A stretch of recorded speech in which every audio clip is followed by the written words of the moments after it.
Muy bien, buenas noches. ¿Cómo están? Espero que se encuentren bien el día de hoy. Vamos a hacer un tema interesante. Vamos a hablar acerca de algunos conceptos que seguramente los han escuchado a lo largo de su formación profesional, referido al tema de presiones. Yo sé que ustedes cuando han visto dicho tema lo pueden haber enfocado de varias maneras, de varias formas.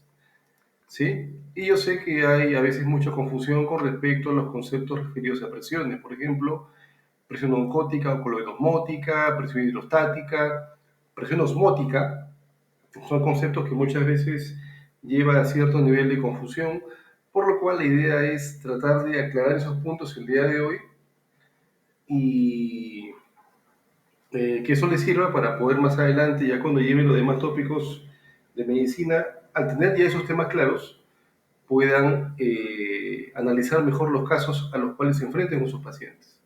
¿Sí? Vamos a dar ejemplos donde exactamente uno u otra de las condiciones de las cuales hemos hecho referencia está presente o no, o está más presente que otra condición, ya sea en un contexto fisiológico o patológico. ¿Sí? Empecemos con este concepto de acá, ecuación de Starling. ¿Qué entendemos por la ecuación de Starling?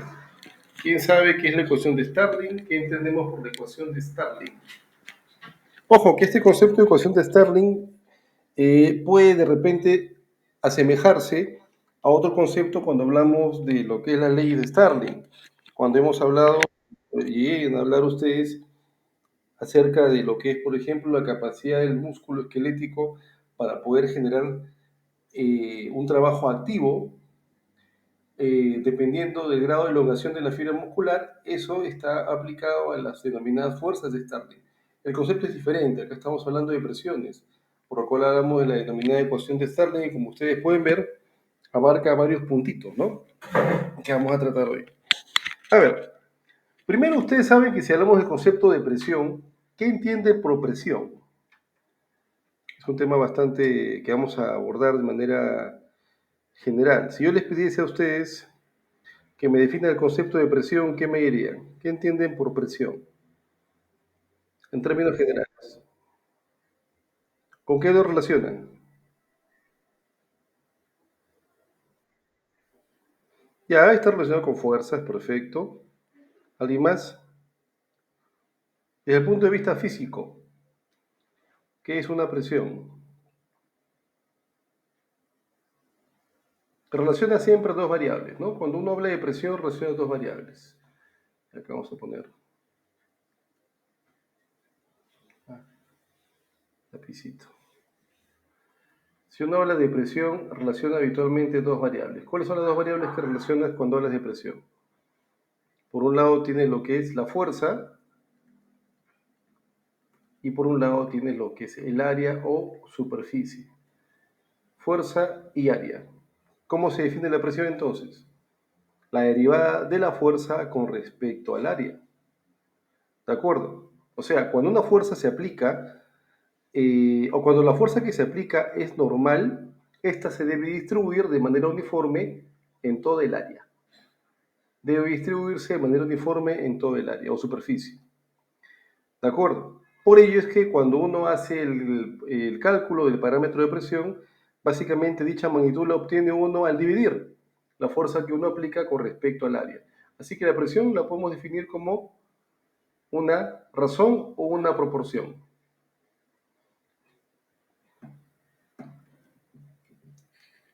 ¿Cuál viene a ser el concepto de razón? ¿Cuál es el concepto de proporción?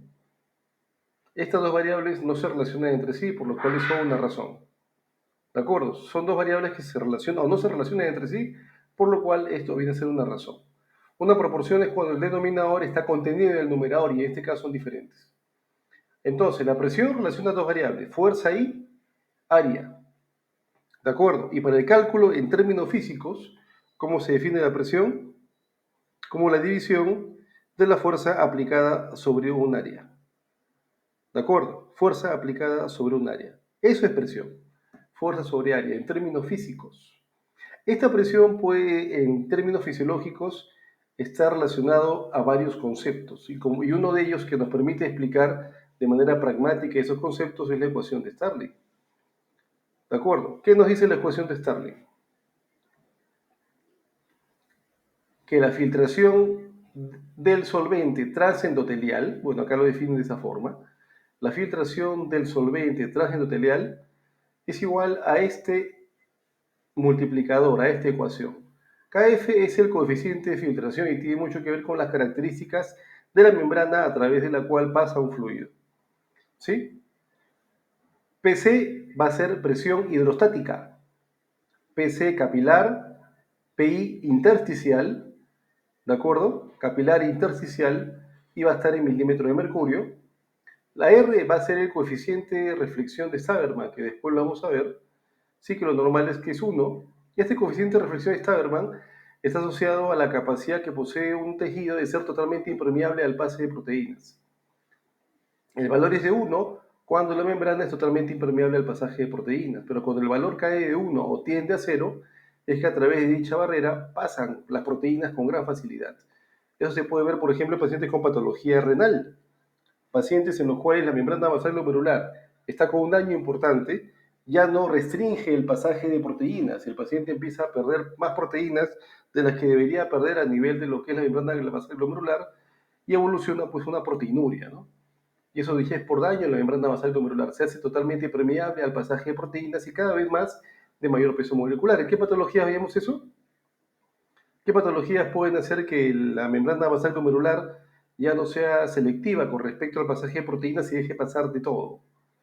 Diabetes, hipertensión arterial o patologías de tipo inmunológica, ¿no? Por ejemplo, lupus eritematoso sistémico, por ejemplo. ¿Sí? Muy bien. ¿Qué vendría a ser el PIC? Así lo voy a definir, como PIC. PIC, presión oncótica capilar y presión oncótica intersticial. Ahora, acá vamos a definir las dos cosas. ¿Qué entiendes para empezar con filtración? ¿Cuál viene a ser el concepto de filtración? ¿Qué entienden por filtración? A ver, quiero que participen. ¿Qué entienden por filtración?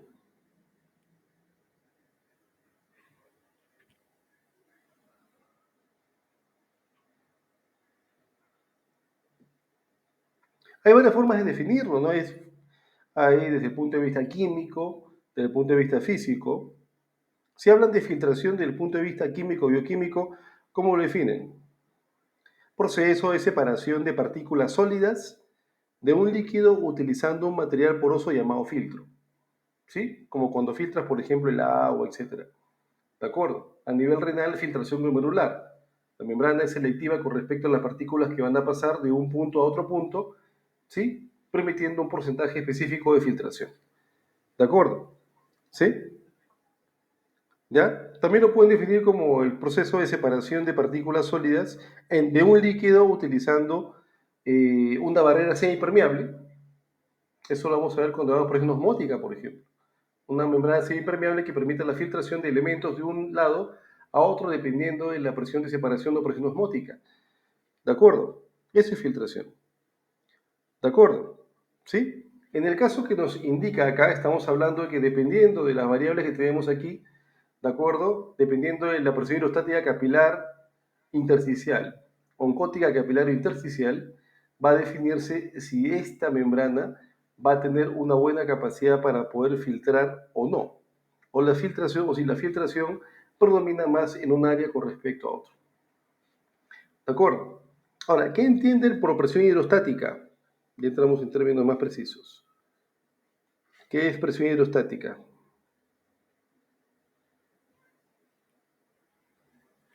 Se relaciona definitivamente a lo que es al agua. ¿De acuerdo? Se relaciona directamente a lo que es el agua. Vamos a ponerlo acá. Presión hidrostática. Se relaciona directamente a lo que es el agua. Hidrostática. ¿De acuerdo? ¿Cómo lo definimos? Es la presión que se somete un cuerpo sumergido en un fluido, debido a la columna de líquido que tiene sobre él. Si lo llevamos esto a lo que es el tejido capilar, ¿cómo definiríamos esa presión hidrostática en un capilar? Acá yo tengo un capilar, acá está su endotelio intacto, no hay aberturas o mucha separación entre una célula con respecto a la otra, y circulando dentro de esto hay agua, ¿sí? Circulando dentro de este conducto hay agua, un fluido. Ese fluido dentro del vaso está sometido a una presión y cuando uno habla de presión de agua, es aquella presión que tiende a buscar salir del vaso. Presión que tiende a buscar salir del vaso. ¿Qué condición podría alterar la presión que se desarrolla dentro de un conducto como este? ¿Sabe la diferencia entre lo que es flujo laminar y flujo turbulento? ¿Qué es un flujo laminar y qué es un flujo turbulento? Acá lo ponemos, porque es la variable que permite definir esto de manera muy precisa. ¿Un flujo laminar cuál es? Flujo laminar. Ay, perdón. ¿Qué es un flujo laminar? ¿Qué entendemos por flujo laminar? Se grafica de esta manera, el flujo laminar. ¿De acuerdo? Es un flujo con muy poca resistencia, en la cual la mayor velocidad al pasaje del fluido se ubica al centro y a medida que uno se va aproximando hacia el borde, la velocidad va disminuyendo hasta que la velocidad llega a cero cuando llegas a la pared del vaso. ¿De acuerdo? Un flujo laminar es aquel que se da en un conducto con muy baja resistencia. Es un flujo que se da en un conducto con muy baja resistencia. Y al haber muy baja resistencia, la mayor velocidad del flujo dentro de este conducto va a ser al centro. Y la velocidad gradualmente va a ir disminuyendo a medida que uno se aproxima hacia la periferia. La velocidad va disminuyendo a medida que uno se aproxima hacia la periferia. Es mayor al centro y va disminuyendo a medida que se aproxima a la periferia. Si esto fuera un riachuelo, totalmente calmo, sin piedras, sin nada que obstruya el flujo laminar o el flujo de agua, si yo coloco un barquito en este extremo, este barquito definitivamente lo que va a hacer es moverse hacia el centro, porque es aquella zona en la cual la velocidad del flujo es mayor. ¿Sí? Y es aquella zona en la cual la velocidad del flujo va a ser mayor, flujo laminar. ¿De acuerdo? Si esto le hacemos un corte de tipo transversal, van a ver que la mayor cantidad de partículas van a ubicarse al centro. La mayor cantidad de partículas que puedan estar dentro de este conducto van a ubicarse al centro y hacia la periferia las partículas van a ser menor. En la periferia las partículas van a ser menor. Ese es un flujo laminar. ¿De acuerdo? Ese debe ser un flujo laminar. Muy bien. ¿Qué entienden por flujo turbulento? ¿Qué vendría a ser un flujo turbulento? Como lo ampliamos, vamos a mover un poquito acá. Acá lo pongo bajito. ¿Qué es un flujo turbulento? Vamos a graficarlo acá, flujo turbulento. Igual tengo acá mi conducto, ¿de acuerdo? Tengo mi conducto acá, flujo turbulento, ¿de acuerdo? El cual se define como un flujo de tipo trapezoidal. ¿Qué pasa aquí? Acá uno asume que la resistencia al pasaje del fluido es bastante alta. Hay una alta resistencia al pasaje del fluido. Es el mismo riachuelo, solo que en este caso el riachuelo está lleno de piedras, está lleno de obstáculos, hay mucha vegetación, hay maleza. Inclusive hay en los extremos de ese riachuelo zonas que estenosan dicho conducto. Sería una arteria, por ejemplo, con placas ateromatosas, una arteria que tenga ya cierto nivel de estenosis por alteraciones estructurales propias tal vez de la diabetes ya de larga data, con ciertas alteraciones en la estructura propia que hacen que esa arteria o arteriola o capilar sea sinusoide. No sea ya de forma rectilínea, por así decirlo, se torna un poco sinusoidal, haciendo que haya zonas en las cuales inclusive hay encharcamiento de sangre, etc. ¿Sí? O sea, flujo turbulento se da en aquellos conductos en los cuales hay una elevada resistencia al pasaje del fluido o al pasaje del aire si hablamos de respiratorio. En un flujo turbulento, si se percatan, en base a la dirección que ven acá con las flechitas, ya no hay una dirección específica al flujo. Es bastante irregular. Si se percatan, constantemente hay un flujo, de acuerdo, que tiende a progresar hacia las paredes. Hacia las paredes. Si yo hago un corte transversal, van a ver ustedes que la mayor cantidad de partículas se van a ubicar en la periferia y muy pocas al centro, como que sería una suerte de flujo centrífugo, ¿no? ¿De acuerdo? ¿Sí? Es tan turbulento el pasaje del fluido en estos tipos de conductos, con flujo turbulento trapezoidal, que constantemente los elementos que se ubican a nivel de lo que es la región central tienden a progresar hacia la periferia. Yo lanzo un objeto a este riachuelo y este objeto que cae, el barquito, que les mencioné en el ejemplo anterior, en un momento específico va a progresar hacia la periferia y va a terminar saliendo. Y justamente es aquí en la periferia donde se genera mayor resistencia al pasaje del aire o al pasaje del fluido. Esto es lo que pasa cuando tienes un paciente, por ejemplo, con placas ateromatosas. Ya, lo normal es que el flujo sea laminar en un conducto, ¿no? ¿Sí? Si hablamos de una arteria coronaria o alguna de las ramas de las arterias coronarias, lo normal es que el flujo sea de tipo laminar. ¿Sí? Lo normal es que el flujo sea de tipo laminar. Vamos a checar un poquito esto. Lo normal es que el flujo sea de tipo laminar. ¿Está bien? ¿Qué significa flujo laminar? Flujo laminar es aquel en el cual no hay resistencia o es muy baja la resistencia, no hay zonas de estenosis a nivel de un conducto, y cuando el fluido pasa, la mayor velocidad al pasaje del fluido es al centro, y a medida que uno se acerca a los bordes, la velocidad es menor. ¿De acuerdo? Si yo coloco un objeto en el extremo, este con facilidad va a progresar hacia la región central. Y eso debería ser la forma como la sangre pasa a través de un conducto. ¿De acuerdo? Esa es la forma como la sangre debería pasar a través de un conducto. Pero ¿qué pasa si yo tengo una arteria con una placa ateromatosa? Vamos a pintar de nuevo. Tengo acá una arteria con una placa ateromatosa que se ha formado a nivel subendotelial. Una placa ateromatosa que se ha formado a nivel subendotelial. Acá están mis células endoteliales, ¿no? Acá está mi vaso. Una rama de las arterias coronarias. Este viene por acá. La placa ateromatosa está por debajo del endotelio. ¿Sí? Una placa ateromatosa a nivel subendotelial. ¿Está bien? Muy bien. Cuando el fluido llegue a la zona de la estenosis, obviamente lo que va a pasar es que el flujo que acá de repente puede ser laminar, aquí va a pasar a ser un flujo de tipo trapezoidal, un flujo turbulento. Desde antes, el flujo va a pasar a ser de tipo trapezoidal, porque pasa de una zona de baja resistencia a una zona de estenosis, donde la resistencia es bastante alta.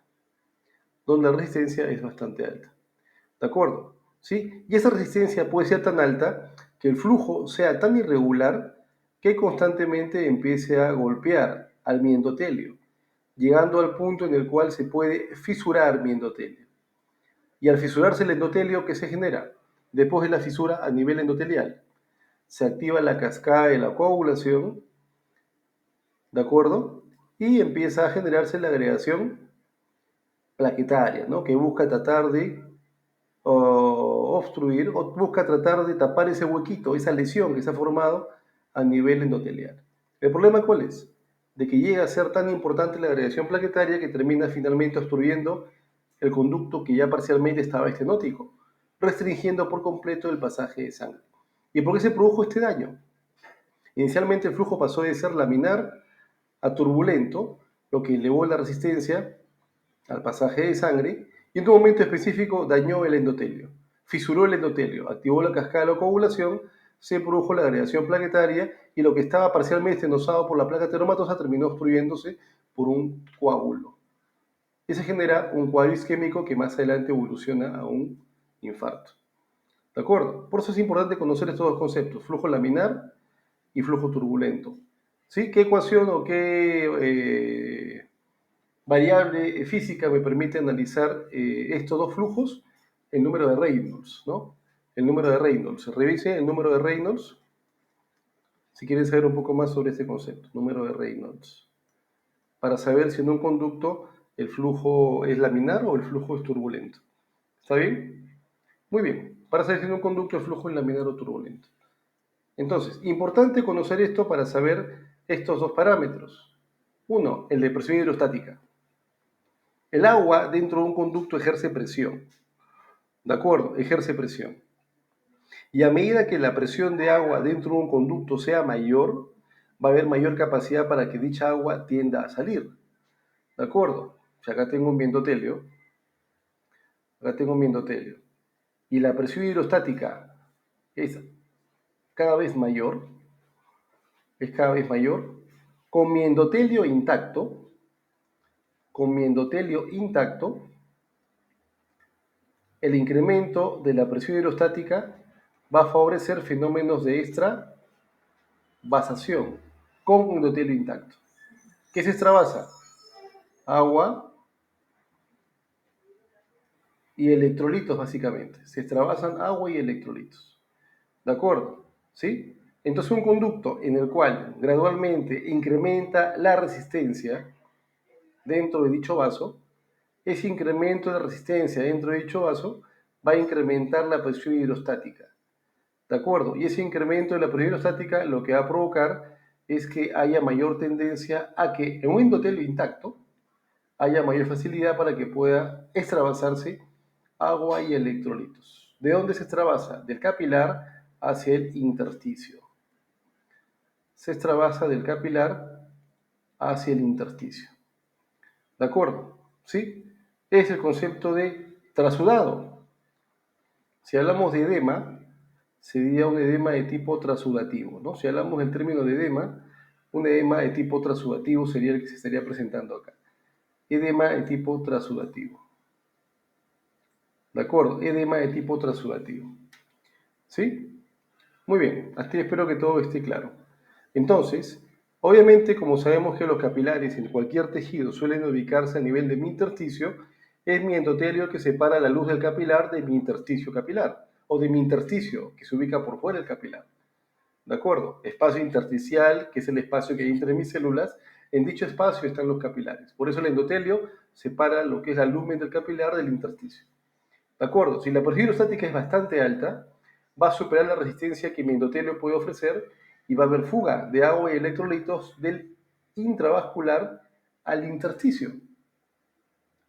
¿Sí? Y si eso condiciona la presencia de un edema, este va a ser un edema de tipo trasudativo. Básicamente por los elementos que logran escapar del intravascular al extravascular, al intersticio, y porque el endotelio se mantiene intacto. ¿Sí? Y porque el endotelio se mantiene intacto. Esas son las razones. ¿De acuerdo? Muy bien. Puede darse lo contrario, que la polihidrostática intersticial sea mayor a la hidrostática capilar y se produzca un fenómeno de ingreso del agua hacia el intravascular. ¿De acuerdo? Y eso es con respecto a lo que es la presión hidrostática. Al rato les voy a dar un ejemplo claro donde veríamos esto con mayor propiedad. ¿De acuerdo? ¿Qué entendemos por presión oncótica? ¿Qué se entiende por presión oncótica?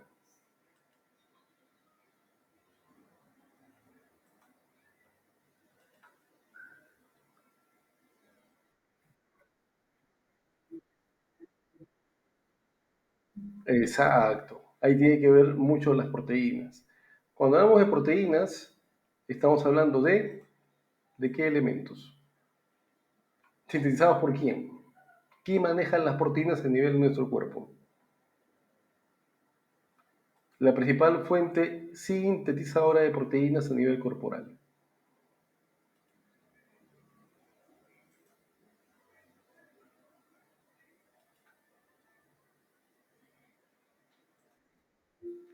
A ver, ¿quién sabe? La principal fuente de síntesis de proteínas a nivel corporal.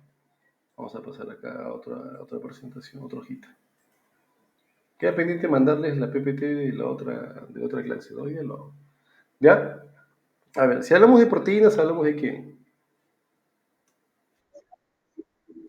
Ya. Hablamos de, para empezar, del hígado, ¿no? Cuando hablo de proteínas, hablamos del hígado. ¿De acuerdo? ¿Sí? Obviamente los aminoácidos son muy importantes. ¿Por qué? Porque la estructura propia de las proteínas está en base a los aminoácidos. Y todo lo que es manejo de aminoácidos y la capacidad que a partir de ellos uno pueda formar elementos con una constitución mucho mayor, depende de manera fundamental de lo que es la función hepática. ¿De acuerdo? De la función hepática. ¿De acuerdo? Entonces la relación hígado-proteínas es muy importante. ¿De acuerdo? ¿Sí? ¿Cuál es la principal proteína secretada por el hígado? Exacto, la albúmina. ¿Qué otras proteínas tenemos en nuestro cuerpo? La albúmina y las globulares. Globulinas. ¿Qué globulinas conocemos? Las alfa globulinas, las beta globulinas y las gamma globulinas, o también llamada anticuerpos, ¿no? Gamma globulinas o anticuerpos. ¿De acuerdo? ¿Sí? Si hablamos en particular de la albúmina, que es la más importante, su concentración sérica en sangre, ¿en cuánto debe estar? 3,5 a 4,8 gramos por decilitro de sangre. 3,5 a 4,8. En promedio, 4 gramos por decilitro, con referencia a la concentración de albúmina. Pregunta, ¿qué funciones posee la albúmina?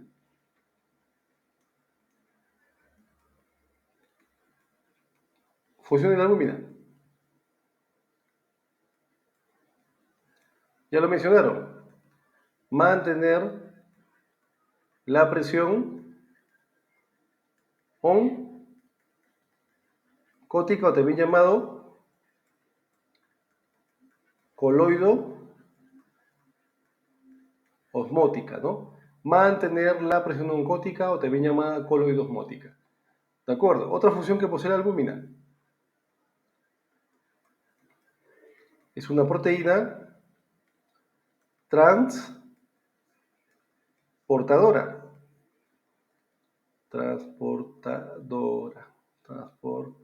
Ahí te es una proteína transportadora. Proteína transportadora. ¿Qué transporta? ¿Qué transporta? Fármacos. ¿Qué más transporta? Hormonas. Hay globulinas transportadoras de hormonas. Por ejemplo, eh, transportadoras de hormonas tiroideas, por ejemplo, son globulinas. ¿De acuerdo? Etcétera. ¿De acuerdo? Fármacos, hormonas. ¿Sí? Transportadora. Y ahora, el tema que nos acoge el día de hoy es la capacidad de la albúmina, y en realidad de las proteínas, de mantener la presión oncótica o coloidosmótica intravascular. ¿Qué entendemos por presión oncótica? ¿Sí? La capacidad que posee en las proteínas de permitir que el agua se mantenga dentro de los vasos. ¿De acuerdo? La capacidad que poseen las proteínas de permitir que el agua se mantenga dentro de los vasos. Sí, dentro de los vasos sanguíneos. ¿De acuerdo? ¿Y por quién va a estar definido? Por las proteínas. ¿De acuerdo? Básicamente, ¿cómo la definimos? Es una forma de presión osmótica debido a la diferencia de concentración de proteínas plasmáticas que existe entre el plasma sanguíneo y el líquido intersticial. Volvemos a la ecuación de Starling. Repito, es una forma de presión osmótica debido a la diferencia de concentración de proteínas plasmáticas que existe entre el plasma sanguíneo y el líquido intersticial. ¿De acuerdo? ¿Ya? Sí, creo que hasta ahí no hay ningún problema. Y en términos prácticos, ¿cómo lo definimos? Como la capacidad que poseen las proteínas de permitir que el agua se mantenga dentro de los vasos sanguíneos. Capacidad que poseen las proteínas de permitir que el agua se mantenga dentro de los vasos. ¿De acuerdo? Entonces volvemos a hacer un dibujito por acá. Espero que hasta ahora todo esté clarito, si no me lo indican, ¿ya? Acá tengo mi célula endotelial.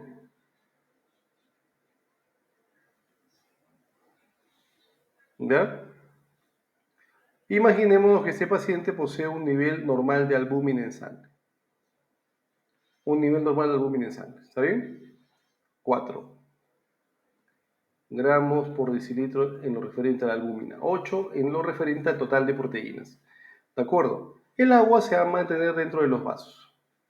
Pero ¿qué pasaría en pacientitos con falla hepática, donde hay escasa síntesis de albúmina? O en pacientes con desnutrición a predominio proteico, nutrición proteica, ¿de acuerdo? Va a haber una disminución importante en las proteínas séricas, ¿sí o no? Incluyendo la albúmina. Incluyendo la albúmina. ¿Y qué va a pasar? El agua contenida dentro de estos vasos, ¿qué creen que vaya a hacer el agua contenida en los vasos? Va a empezar a extravasarse. Va a empezar a extravasarse. ¿De acuerdo? Y si pasa del capilar al intersticio, ¿qué tipo de edema me generaría? Edema de tipo exudativo o transudativo. Sería igual un edema de tipo transudativo, porque el endotelio está intacto. Importante ese concepto. Endotelio intacto. Está bien, endotelio intacto. ¿Sí? Lo que ahora es una disminución de la presión oncótica, la que está favoreciendo que el agua y obviamente en lo que arrastre ella como los electrolitos puedan salir del intravascular al extravascular, generando una hipovolemia y un edema importante de tipo transudativo. En pacientes con cirrosis hepática, por ejemplo, ustedes van a ver pues que es la presencia de ascitis, ¿no? Pacientes con falla hepática o cirrosis hepática o una falla hepática importante, lo van a ver con ascitis. ¿Sí? La acumulación de líquido a nivel del espacio intersticial. Ese líquido que se ubica a nivel del espacio intersticial proviene de dónde? En el caso de la ascitis, ese líquido que se ubica a nivel del espacio intersticial peritoneal, o sea, a nivel de la cavidad peritoneal, proviene de dónde? De las células que se ubican en el tejido intestinal, ¿sí? De las células que se ubican en mi tejido intestinal, o sea, empiezan a extravasarse el plasma contenido ¿en dónde? En los vasos que perfunden el tejido intersticial. El agua empieza a salir, empieza a acumularse del intravascular al extravascular, al intersticio, y de ahí empieza a migrar hacia el tercer espacio, que en este caso vendría a ser la cavidad peritoneal. Líquido libre en cavidad peritoneal, así. ¿De acuerdo? En falla hepática va a ser importante la presencia de ascitis. Lo van a ver con mucha facilidad. La presencia de ascitis en cavidad abdominal. ¿Y qué requieren hacer ustedes para manejar dicha ascitis? ¿Qué es lo que se hace para manejar la ascitis? Tienen que hacer una paracentesis, ¿no? Recurren a lo que es la paracentesis para poder tirar lo que es el líquido a ese nivel. Por favor, apaguen su audio. ¿A alguien se le ha prendido su audio, por favor? Apáguenlo. Carita, creo que todo está encendido.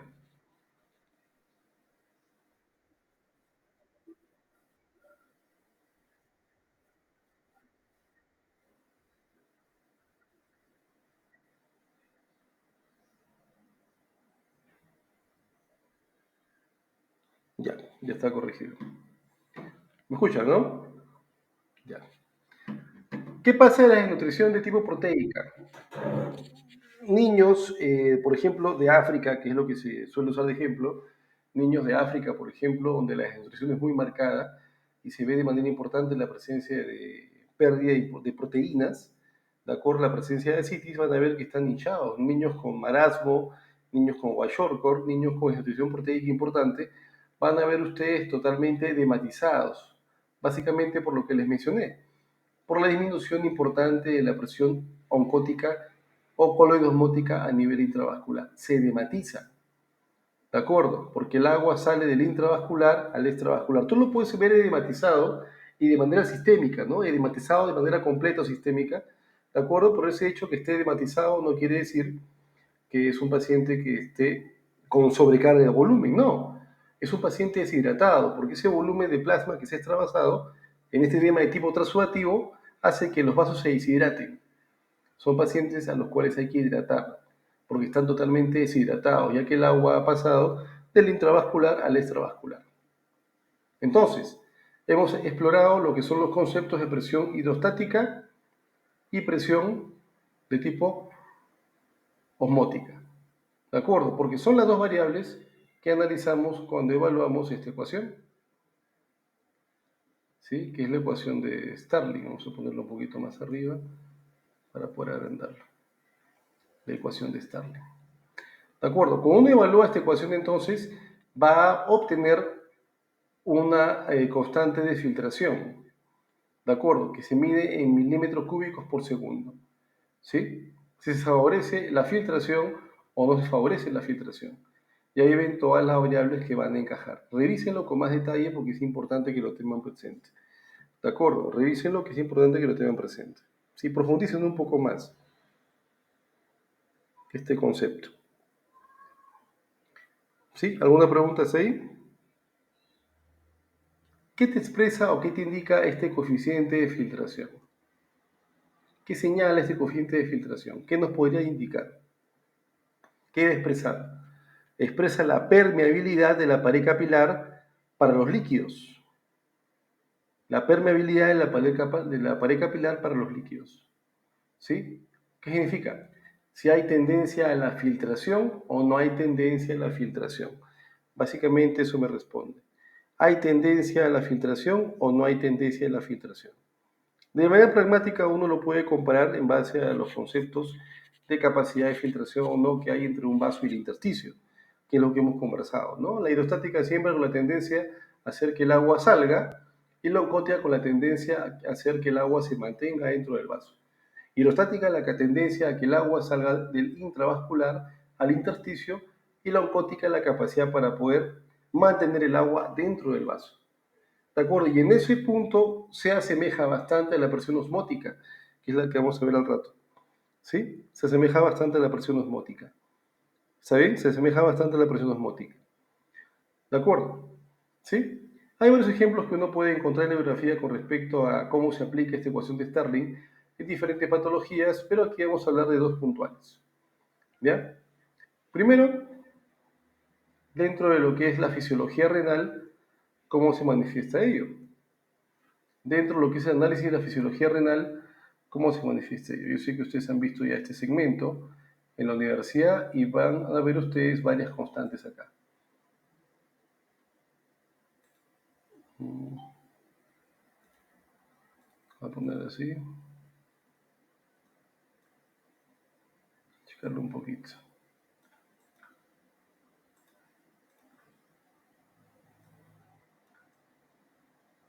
Ahí está. Muy bien, ustedes saben que cuando hablamos de filtración, por excelencia hablamos de la filtración glomerular, ¿no? Es el ejemplo más clásico, más específico que uno puede explorar. La filtración glomerular. ¿De acuerdo? La denominada filtración glomerular. ¿De acuerdo? Acá está el ejemplo. Tenemos, por ejemplo, acá lo que es la arteriola aferente. Esta, la arteriola aferente. ¿Sí? Ustedes saben que acá está, cambiar de colorcito. Acá está la arteria aorta. La arteria aorta tiene a su arteria renal. Acá está la arteria renal de un lado. Viene acá la arteria aorta y acá está la arteria renal del otro lado, ¿no? La arteria aorta de la cual salen mis arterias renales. Arteria renal, arteria renal. Muy bien. Esa arteria renal ingresa hacia el riñoncito. ¿De acuerdo? Acá está mi riñoncito y esa arteria renal ingresa en mi riñoncito a través del ilio renal. ¿Sí? Son varias arterias en las cuales esta renal se divide para ingresar así mi riñoncito. 4 o 5 arterias. Y estando ya dentro de lo que es el capilar y en particular de la zona cortical y medular, más en la región cortical, van a ver ustedes que esta arteriola o esta arteria renal va a segmentarse en vasos muy, muy pequeños, convirtiéndose en arteriolas. Y en este caso tenemos a la arteriola aferente. La arteriola aferente. Entonces, esta arteria renal, que partió de mi arteria aorta, cuando llega al riñón lo hace como pequeñas 4 o 5 arterias, y una vez estando dentro de lo que es la corteza y la médula renal, dentro del parénquima renal, va a hacerse tan pequeño que va a convertirse en una arteriola aferente. Una arteriola aferente que llegando hacia la nefrona se va a formar un capilar.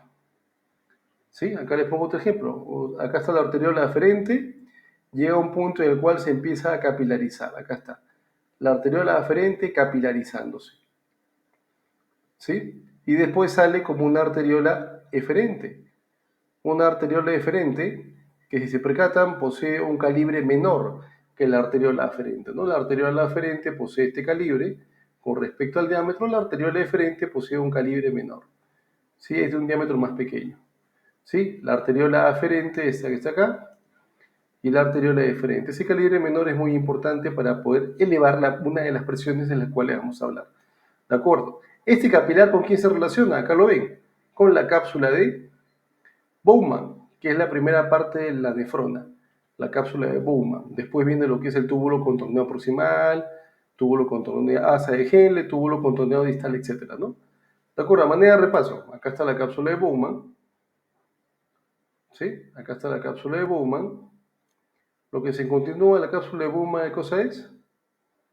El túbulo contorneado proximal, asa de Henle, porción delgada, porción gruesa, túbulo contorneado distal, y se fija ella a un túbulo colector.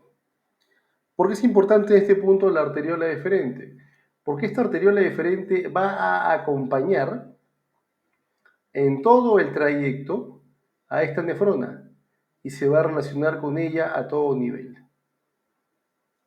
Y se relaciona a ella a todo nivel. ¿Se entiende? Esta arteriola deferente siempre va a acompañar a la nefrona, al túbulo contorneado proximal, a la asa de Henle, al túbulo contorneado distal y al túbulo colector. ¿Por qué lo acompaña? Porque entre estos dos elementos, entre la nefrona y la arteriola deferente, van a desarrollarse procesos. ¿Sí? ¿Cómo que procesos, profesor? Acá les pongo. Si ya hablamos del pasaje de elementos entre el capilar glomerular y la cápsula de Bowman, ya hablamos del primer paso, lo que es la filtración. Muy bien. Si hablamos de pasaje de sustancias entre lo que es la nefrona y la arteriola deferente, estamos hablando de una fase de reabsorción. Gran parte de lo que se filtra se va a reabsorber. Gran parte de lo que se filtra se va a reabsorber. Muy bien. Si hablamos del pasaje de sustancias que hay entre la arteriola deferente y la nefrona, estamos hablando de secreción. ¿Qué va a favorecer ello? La eliminación de más sustancias, ¿de acuerdo? Para formar parte de la orina. Y finalmente, cuando hablamos de los elementos que hay a nivel de ya el túbulo colector, hablamos de la excreción. Hablamos ya de lo que es la excreción. 4 fenómenos: filtración, reabsorción, secreción y excreción. ¿De acuerdo? Vamos a hablar ahora solamente de lo que pasa durante la filtración. ¿De acuerdo? Y para eso tenemos una presión que es muy importante a valorar, la denominada presión efectiva de filtración. Acá está. La presión efectiva de filtración. Y como ustedes se percatan, básicamente hablamos aquí de dos presiones. La presión oncótica y la presión hidrostática. Básicamente son dos variables. Presión oncótica y presión hidrostática. ¿Sí? ¿Qué ven acá ustedes? Esta presión efectiva de filtración depende de tres variables. PSG, ¿qué es la PSG? La presión hidrostática capilar. ¿Sí? Cuando llega la sangre por la arteriola aferente, ¿de acuerdo? Dentro del capilar glomerular tiene que mantener una presión hidrostática alta. ¿Y quién va a favorecer que esa presión hidrostática se mantenga elevada? El hecho de que la arteriola deferente sea de menor calibre. El hecho de que la arteriola deferente sea de menor calibre. ¿Se entiende? La sangre ingresa al capilar a través de un portón, pero cuando quiere salir, lo hace a través de una puerta pequeña. ¿Qué pasa entonces cuando la sangre quiere salir? Va a encontrar resistencia, ¿sí? A la salida de sangre por la arteriola deferente, por lo cual esa presión hidrostática capilar va a mantenerse alta. Y esta se maneja a razón de 60 milímetros de mercurio aproximadamente. 60 milímetros de mercurio aproximadamente. Una presión que va a favorecer el pasaje de elementos de la filtración desde el capilar glomerular hacia la cápsula de Bowman. ¿Sí? Es una presión que favorece el pasaje hacia la cápsula de Bowman. Ahí le pongo la flecha. Pasaje hacia la cápsula de Bowman. O sea, a favor de la filtración. ¿De acuerdo? A favor de la filtración. ¿Qué otras variables tengo que tomar en cuenta? Por un lado, la presión oncótica capilar, que a nivel de esta arteriola aferente, este capilar glomerular, perdón, la manejamos a razón de 32 milímetros de mercurio. Pregunta, ¿esta presión oncótica capilar favorece la filtración o va en contra de la filtración? ¿Qué opinan? ¿Favorece la filtración o va en contra de la filtración?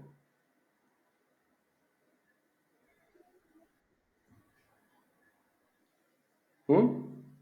¿Qué hacía la presión oncótica? Favorecía que el agua se quede o el agua se vaya, si lo ven por ese punto. Que el agua se quede, ¿sí o no? Favorece que el agua se quede dentro de un conducto. Por lo cual es una fuerza que se opone a la filtración. Es una fuerza que se opone a la filtración. Por eso lo ponemos con una flecha hacia arriba. No permite que se dé de manera óptima los fenómenos de filtración. ¿De acuerdo? Y va a estar a razón de 32 milímetros de mercurio aproximadamente. ¿Está bien? 32 milímetros de mercurio. ¿Qué otro elemento es importante? PCB. Presión hidrostática en la cápsula de Bowman. La presión de agua en la cápsula de Bowman. ¿Qué hace la PCB? La PCB va a evitar que se dé la filtración. Y esta está a razón más o menos de 18 milímetros de mercurio.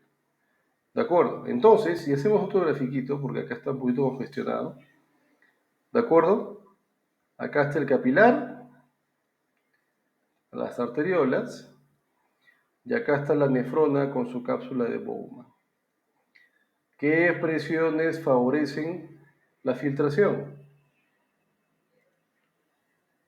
La presión hidrostática favorece la filtración y va a favor de ella con 60 milímetros de mercurio. La oncótica capilar va en contra de la filtración y se opone a ella a razón de 32 milímetros de mercurio. ¿Qué más se opone a la filtración?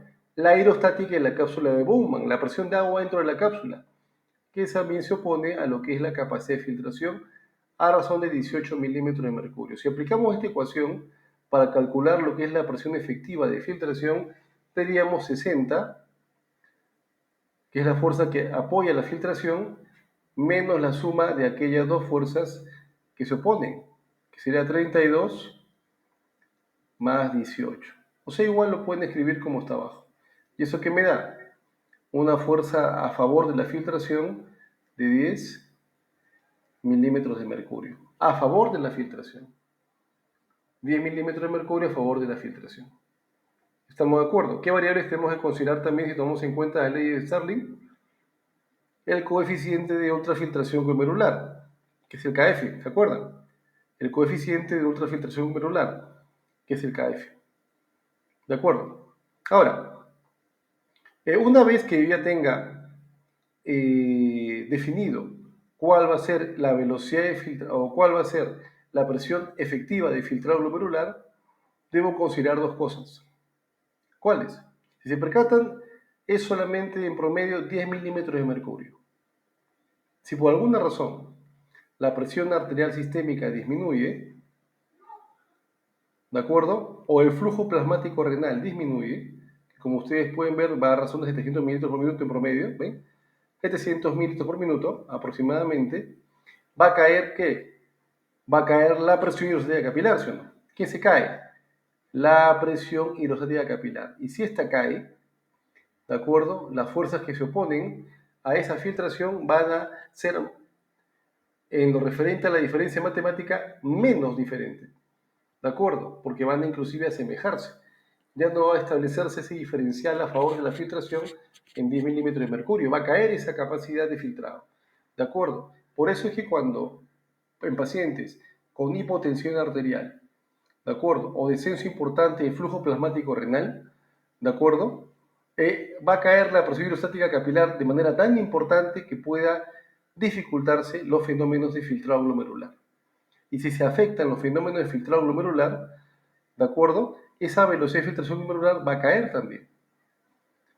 ¿De acuerdo? Tengamos en cuenta que la velocidad de filtrado glomerular depende de la KF, ¿de acuerdo? Que es el coeficiente de ultrafiltración glomerular y depende de la presión efectiva. ¿Estamos de acuerdo? Depende básicamente de estos dos. ¿Sí? Entonces, si cae el flujo plasmático renal por un descenso importante en la presión arterial sistémica, ¿de acuerdo? Va a caer la presión efectiva de filtración y por ende va a caer también lo que es la velocidad de filtrado glomerular. ¿De acuerdo? Va a caer la velocidad de filtrado glomerular. ¿sí? Entonces, para que se mantenga esta presión, que es importante, que sostengamos lo que es la presión arterial y que ésta pueda mantener el flujo plasmático renal. ¿Estamos de acuerdo? Otro elemento importante, obviamente, es la capacidad o integridad que posee la membrana basal. ¿Por qué? Porque si es un paciente diabético, hipertenso o con patología crónica, esta membrana basal glomerular ya no va a ser selectiva con respecto a los elementos que van a pasar. A estas enfermedades las van a conocer ustedes como endoteliopatía, perdón, como podocitopatías. Revisen. Podocitopatías. Podocitopatías, enfermedades de los podocitos, y así las van a encontrar. Como podocitopatías o enfermedades de los podocitos. ¿De acuerdo? Los podocitos son los elementos que regulan de manera importante lo que es la permeabilidad a nivel de la membrana basal glomerular. Son los que regulan el pasaje de sustancias a través de la membrana. Y cuando estos podocitos se alteran, cuando los diafragmas que hay entre los podocitos se afectan, ya no van a ser selectivos con respecto a los elementos que van a pasar a través de la membrana y va a pasar todo. Cualquier cosa va a pasar. Las proteínas, que son lo más importantes, van a pasar. El paciente se va a venir en una proteinuria bastante marcada, asociado ya a la falla renal importante. ¿De acuerdo? Entonces, para considerar la velocidad efectual glomerular es muy importante no solamente las variables de presión definidas por la ecuación de Starling, sino también las características de la membrana basal glomerular, que puede haberse afectado en patologías crónicas, en este caso las denominadas podocitopatías relacionadas a lo que es enfermedad renal crónica ligada a la hipertensión, a la diabetes o a patologías autoinmunes, como de repente el lupus eritematoso sistémico o inclusive esclerodermia o otras patologías crónicas donde hay afección renal, artritis reumatoide, etc. ¿Está bien? Hay que tomarlas entonces en consideración. Muy bien. Hablemos un poco ahora sobre un ejemplo importante que deben tomar en consideración con respecto a presiones, que siempre es interesante explicarlo y que sirve como ejemplo, ¿no? La idea es que ustedes, en base a la explicación que se les da, puedan ver ejemplos. Hablemos de una patología frecuente a nivel de lo que es el corazón. ¿Qué pasaría en el caso de la estenosis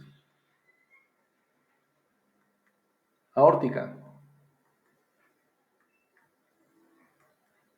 ¿De acuerdo? Estenosis aórtica. ¿Cuáles son los principales signos clínicos extracardíacos de una estenosis aórtica? Desde el punto de vista físico, signos clínicos extracardíacos de una estenosis aórtica.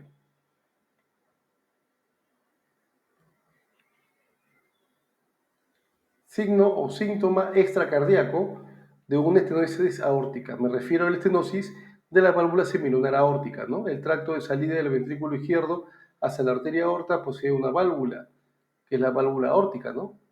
El tracto de salida del ventrículo izquierdo hacia la arteria aorta posee una válvula, que es la válvula semilunar aórtica. Y si esta es estenosa, disminuye su diámetro, obviamente va a generar complicaciones en la capacidad del ventrículo para inyectar volumen hacia la arteria. Sí, eso deben tenerlo claro. Signo o principal signo extracardíaco de dicha estenosis. Lo primero que van a mencionar ustedes es la disnea. ¿Y por qué la disnea? La disnea se da porque hay edema pulmonar. ¿Ah? ¿Y cómo se da o por qué se genera el edema pulmonar en esta patología? Si el problema es el corazón. ¿Por qué se da dicho edema en esta patología si el problema es el corazoncito? Ahí viene la explicación. ¿Ya? Ahí viene la explicación del por qué se da. Y es muy interesante. Vamos a dibujar acá un corazoncito. A cambiarle colorcito acá. Dibujamos acá un corazoncito. ¿Ya? A ver cómo lo enfocamos. ¿Cómo lo enfocamos? Ya, vamos a hacer dos ventrículos separados, ¿ya? Acá va a estar el ventrículo del lado izquierdo, miren, acá está el ventrículo del lado izquierdo, ¿de acuerdo? Ventrículo izquierdo, ¿sí? Ventrículo izquierdo. Acá va a estar la aurícula del lado izquierdo, ya que el tracto de salida del ventrículo izquierdo. O sea, esta es la arteria aorta. ¿Sí? Muy bien. El problema es acá. El problema es esta válvula, la válvula semilunar aórtica. El problema es la válvula semilunar aórtica. ¿Sí? El problema es la válvula semilunar aórtica, que está estenosada. Calcificaciones, vegetaciones, etcétera, han condicionado, patología reumática, ha condicionado que esta válvula se torne estenótica.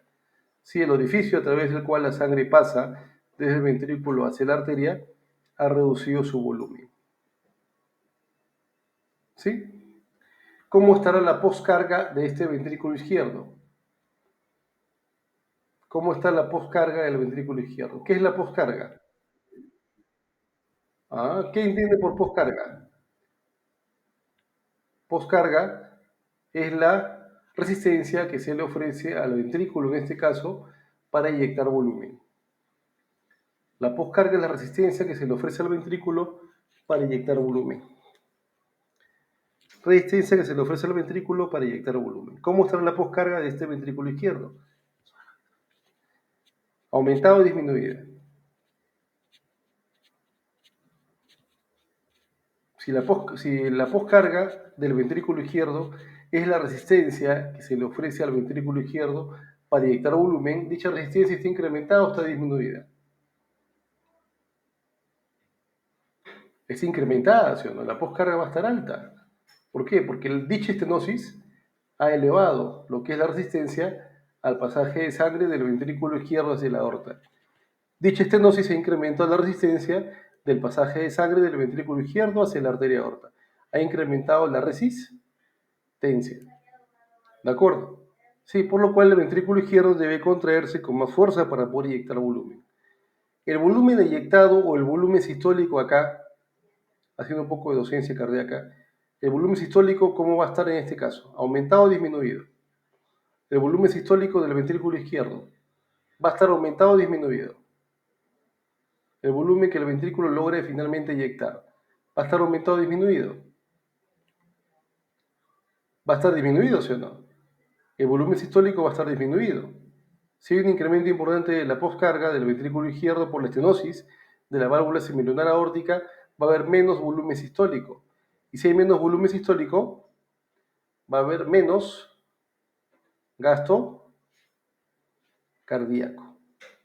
Menos gasto cardíaco. Por eso los pacientes con patología o este tipo de valvulopatía, en un momento determinado de la estenosis, van a tener dificultad para poder lograr sostener las funciones metabólicas a nivel corporal, debido a la importancia de la estenosis o a la estenosis importante que se manifiesta a este nivel. Por ello tienen que tomarlo en consideración. ¿Sí? Muy bien, pero volvamos ahora al ventrículo. ¿Sí? La poscarga está incrementada. Ese incremento de la poscarga, ¿a qué va a llevar al corazón? A que tienda a remodelarse, ¿no? Y si tiende a remodelarse, va a haber dos elementos importantes. Primero, va a haber una hipertrofia ventricular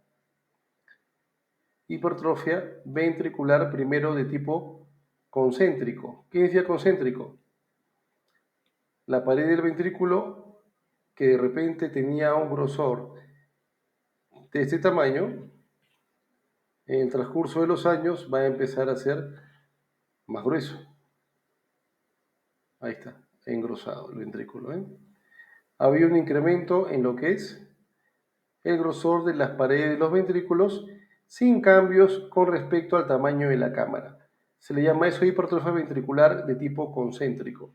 Incrementa el espesor de la pared del ventrículo debido al incremento de la poscarga sin que eso afecte lo que es, sin que eso afecte el tamaño total de la cámara. Hipertrofia ventricular concéntrica. ¿Sí? ¿Hasta ahí todo claro?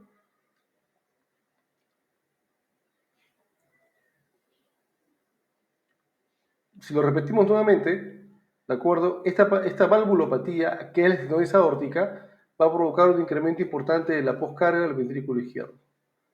Incremento importante de la poscarga del ventrículo izquierdo. Vamos a ampliar hacia ahí un poquito. ¿Ya?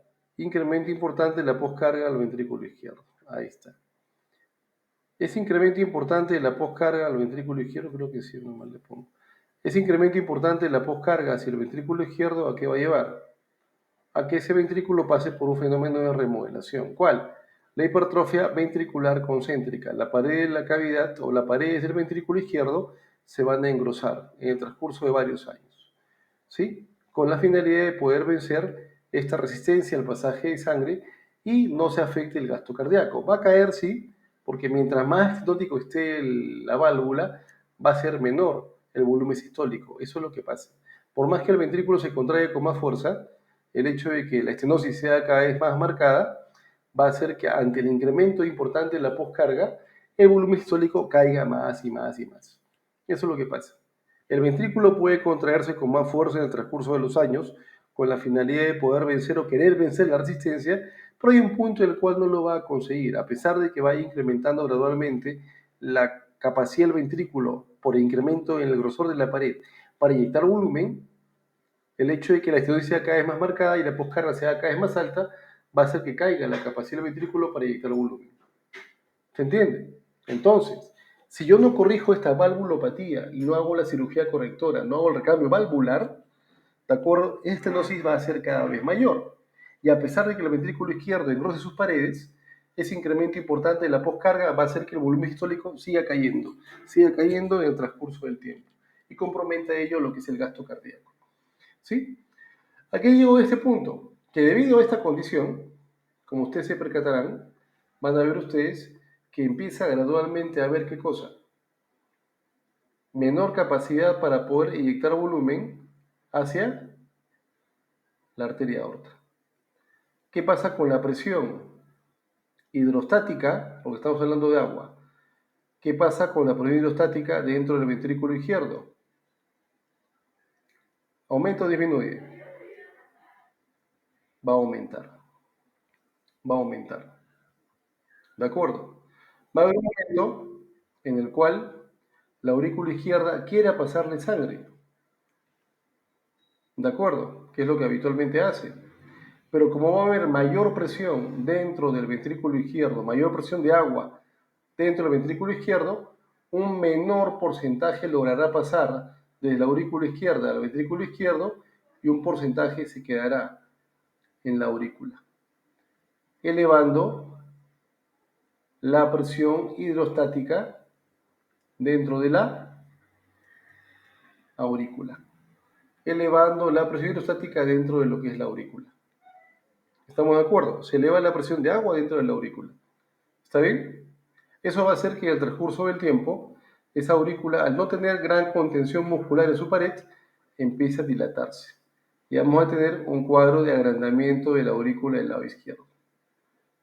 Esta se va a presentar de manera prematura o precoz con respecto a la capacidad del ventrículo también para poder incrementar su tamaño. Va a pasar el tiempo y esta pared que se ha engrosado, ella no va a poder sostener ese incremento importante de la presión y también se va a empezar a dilatar. La cámara ventricular también se va a empezar a dilatar, lo cual implicaría que esta hipertrofia concéntrica inicialmente va a pasar a ser una hipertrofia ventricular, pero ahora de tipo excéntrico. ¿Por qué? ¿Por qué excéntrico? Porque ya estoy evidenciando incremento de grosor de la pared. Y si hay incremento de grosor de la pared, ya estamos hablando ¿de qué? Si hay incremento de grosor de la pared o incremento del tamaño de la pared, ya hablamos de una miocardiopatía dilatada, ¿no? Miocardiopatía dilatada. Miocardiopatía dilatada. O sea, inicialmente lo que van a ver ustedes por parte del ventrículo es una hipertrofia ventricular concéntrica, incremento del grosor de la pared más no del tamaño de la cámara. Después de varios años ya no va a sostener la presión de forma adecuada al ventrículo y se va a empezar a dilatar. Hipertrofia ventricular excéntrica, porque el tamaño de la cámara empieza a crecer, miocardiopatía dilatada. Pero antes que se evidencie ello, van a ver que la aurícula va a incrementar su tamaño. ¿Por qué? Porque al no tener una pared muscular importante, va a sostener o va a contener o va a tener menos capacidad para poder sostener el incremento de la presión de agua dentro de la aurícula y va a dilatarse con rapidez. Ya. Entonces miremos cómo el incremento de la presión hidrostática ya está llevándome a patología. ¿De acuerdo? Elevamos la imagen. ¿Por qué hacemos esta revisión? ¿De dónde viene el agua o la sangre que llega a la aurícula izquierda? ¿De dónde viene la sangre que llega a la aurícula izquierda? ¿De dónde viene la sangre que llega a la aurícula izquierda?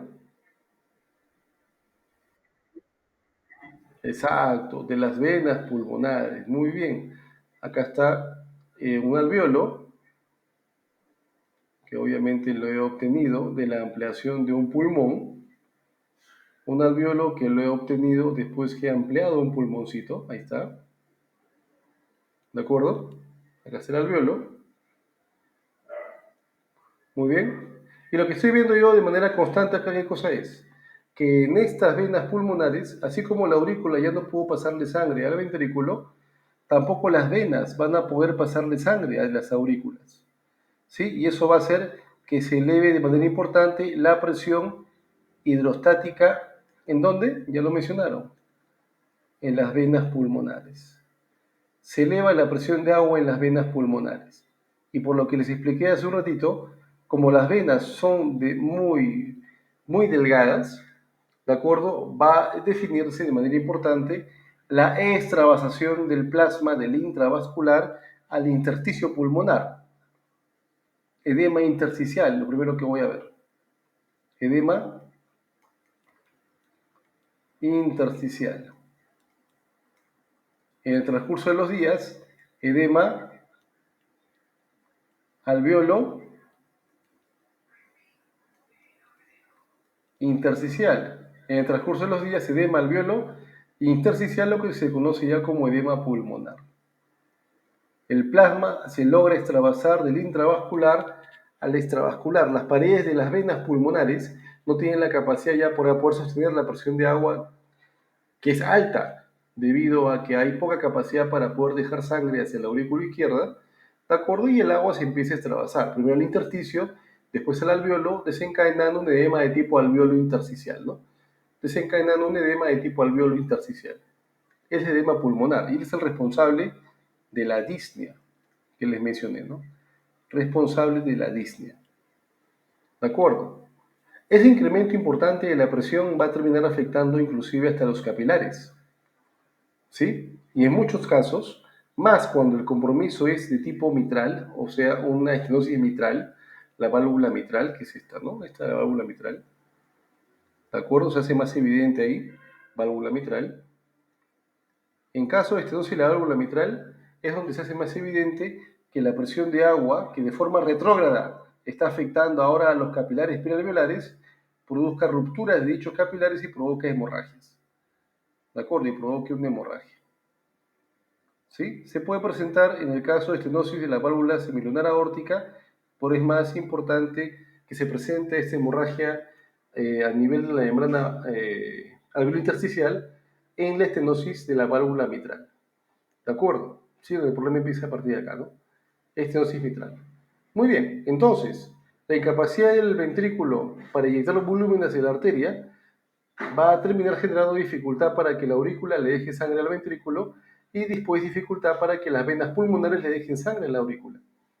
En este punto ya el agua se empieza a extravasar del intravascular al extravascular. Las venas pulmonares que perfunden la aurícula izquierda no van a tener la capacidad para poder sostener el volumen de agua dentro de sus vasos por el incremento importante de la presión hidrostática y el agua se empieza a extravasar. Edema intersticial, edema alveolo intersticial, finalmente edema pulmonar. Edema pulmonar pasivo. ¿Qué tipo de edema es? ¿Transudativo o exudativo? ¿Qué tipo de edema es? ¿Edema transudativo o exudativo? Hace un rato lo explicamos. Exacto, edema transudativo. Edema transudativo. ¿De acuerdo? Muy bien. Estos capilares perialveolares, ¿qué eran antes? Antes de ser capilares perialveolares, ¿qué eran? Arterias, ¿no? ¿Arterias provenientes de dónde? Arterias provenientes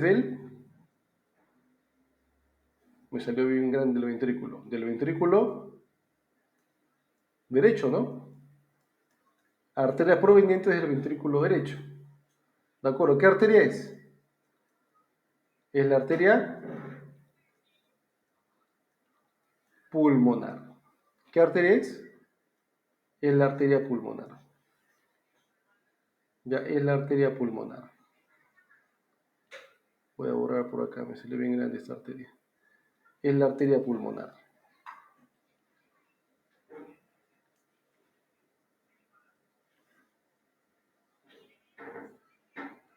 ¿Ya? Es la arteria pulmonar, acá va a estar el tabique y acá va a estar la aurícula. ¿Qué aurícula es esta? Si este es el ventrículo derecho, esta va a ser la aurícula del lado derecho. ¿Sí? Muy bien. Ese incremento retrógrado de la presión hidrostática llega a comprometer a los capilares perialveolares, sí. Si se rompe, de hemorragia. Pero de forma retrógrada, ¿a quién va a terminar comprometiendo? Yendo para atrás. ¿A quién va a terminar comprometiendo yendo hacia atrás? A las presiones de agua dentro de la arteria pulmonar.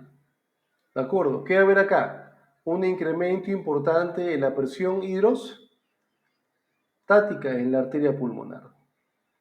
Un incremento importante en la presión hidrostática dentro de la arteria pulmonar. ¿De acuerdo? ¿Sí? ¿Cómo se llama esto en términos generales? Hiper, hipertensión pulmonar. Perfecto. ¿Esa hipertensión pulmonar afectará la poscarga del ventrículo derecho? Claro, va a haber incremento en la poscarga del ventrículo derecho. Incremento en la poscarga del ventrículo derecho. Eso lo va a llevar a una hipertrofia ventricular concéntrica o excéntrica.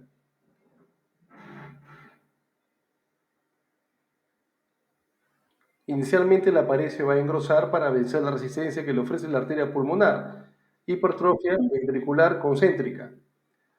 Por el transcurso de los años, la cámara se va a empezar a dilatar, evolucionando ¿qué? A una hipertrofia ventricular excéntrica, que la conocemos como una miocardiopatía dilatada del ventrículo del lado derecho. Incrementa la resistencia al pasaje de sangre, como ya no puede botar sangre hacia la arteria pulmonar por la gran hipertensión pulmonar que hay, se hace escaso, eso aumenta la presión de sangre dentro del ventrículo derecho, la aurícula derecha ya no va a poder pasar sangre a través de la arteria pulmonar, de la válvula tricúspide, va a incrementar la presión de sangre dentro de la aurícula derecha, incremento de la presión hidrostática, lo mismo que le pasó al otro lado. Y finalmente dicho incremento de la presión se va a manifestar ¿dónde? En las venas cavas, tanto en la vena cava superior como en la vena cava inferior. Y eso va a generar un edema, el cual sigue siendo edema de tipo trasudativo, pero ya generalizado, ¿no? ¿Cómo se llama este edema generalizado? Producto de la dificultad para que el ventrículo derecho maneje presiones ana, anasarca, ¿no? Un ejemplo bastante práctico de cómo el incremento en la presión hidrostática puede condicionar patologías a nivel extrapulmonares. Si yo, por ejemplo, les digo, ¿cuál es la principal causa de una falla cardíaca del lado izquierdo? Hipertensión arterial, porque la hipertensión arterial igual desencadena incremento de la poscarga al ventrículo izquierdo. ¿Cuál es la principal causa de falla cardíaca del lado derecho? La falla cardíaca del lado izquierdo. ¿De acuerdo? La falla cardíaca del lado izquierdo. ¿Qué pasaría en la hipertensión pulmonar ligado, por ejemplo, a una fibrosis pulmonar? ¿Qué pasaría en la hipertensión pulmonar ligado a una fibrosis pulmonar, por ejemplo? Se hace más duro, más rígido el pulmón. Se comprimen todos los elementos inicialmente que se ubican a nivel de mi intersticio. Y la compresión de elementos a nivel intersticial va a empezar a comprimir todos los vasos que estén dentro del pulmón, incluyendo las ramas de la arteria pulmonar. Directamente eso que va a afectar la capacidad del ventrículo derecho para inyectar volumen hacia la arteria pulmonar. Va a haber un incremento importante de la poscarga al ventrículo derecho. y directamente desencadenaría una falla cardíaca derecha en el transcurso de los años. ¿De acuerdo? Por incremento en la poscarga y gradualmente menor capacidad del ventrículo para poder manejar volumen. Otra causa que puede provocar ello sería una tromboembolia pulmonar masiva, ¿no? Un coágulo que ocluya el tronco de la arteria pulmonar y no permita que el ventrículo derecho le inyecte volumen hacia la arteria pulmonar y sus ramas. La tromboembolia pulmonar masiva desencadenaría incremento en la poscarga del ventrículo derecho y la incapacidad para que este ventrículo logre inyectar volumen hacia el pulmón. ¿Sí? Menos volumen de sangre venosa a oxigenarse, el paciente ingresaría en falla respiratoria e inminentemente en falla cardíaca. Muy bien, hemos visto entonces varios ejemplos de alteración asociada a la presión hidrostática y también con referencia a la presión oncótica. Y en ambos casos el edema que se generaría sería un edema de tipo transudativo. ¿Dónde evidenciaríamos el otro tipo de edema, que es el edema de tipo exudativo? ¿En qué patología le evidenciaríamos?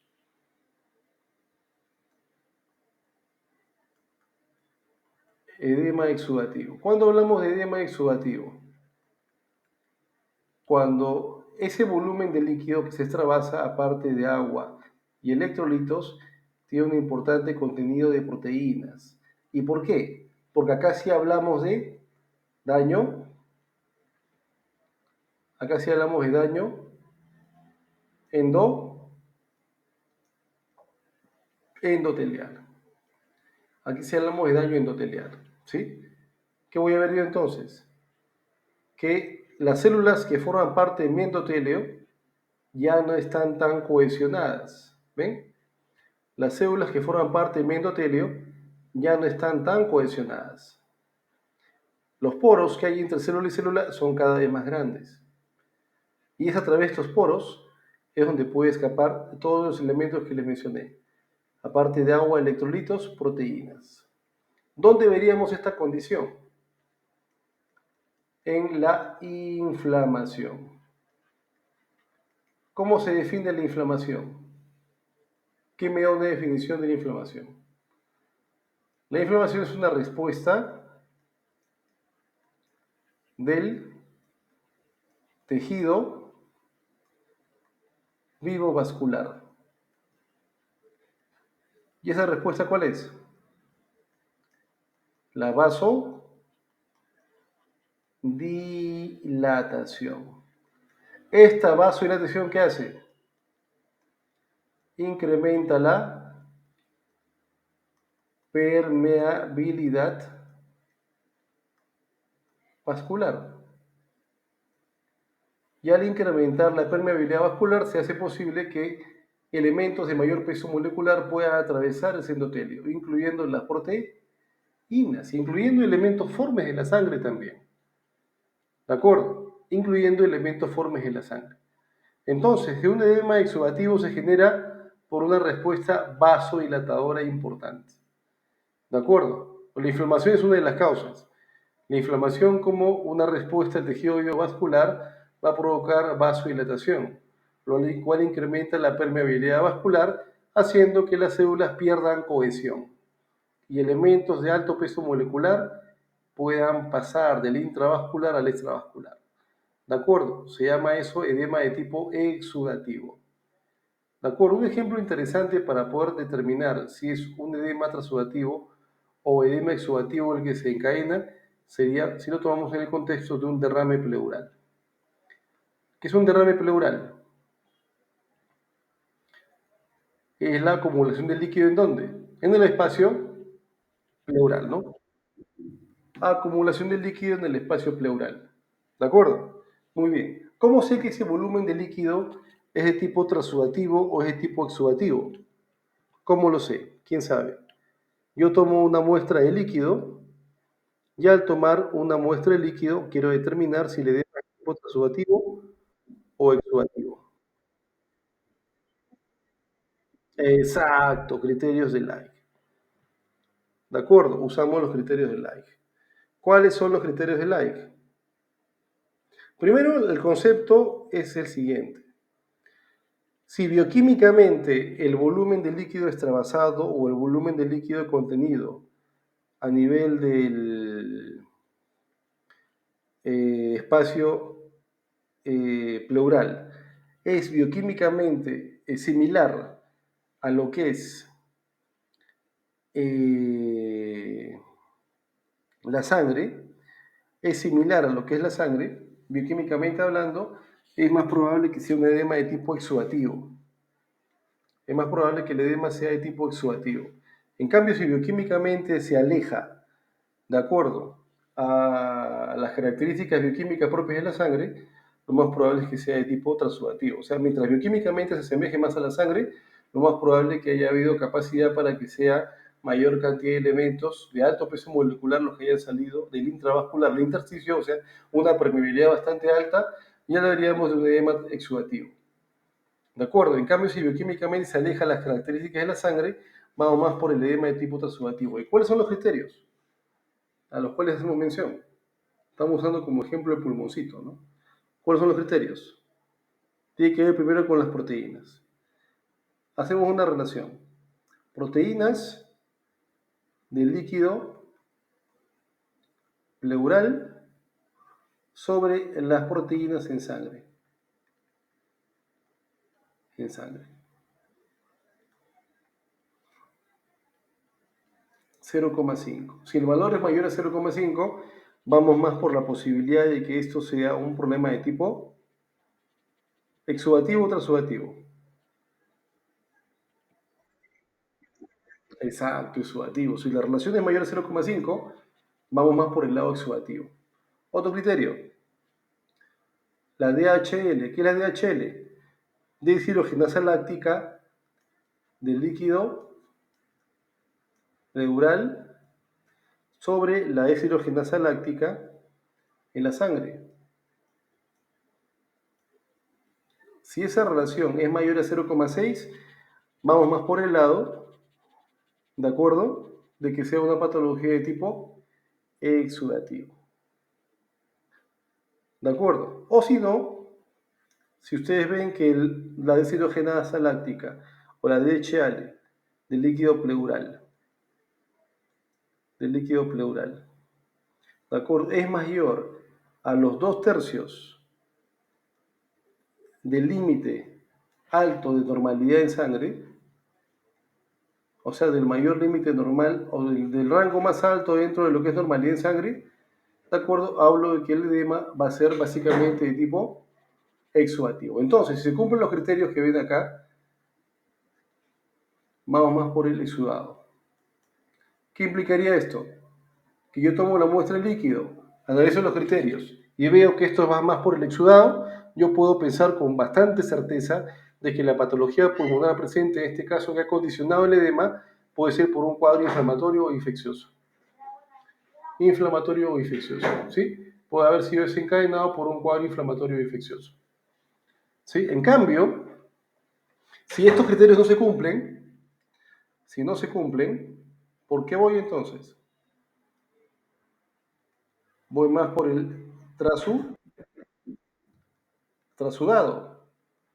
Voy más por el trasudado. Una causa de trasudado, ¿cuál sería? La que hemos visto hace un rato, ¿no?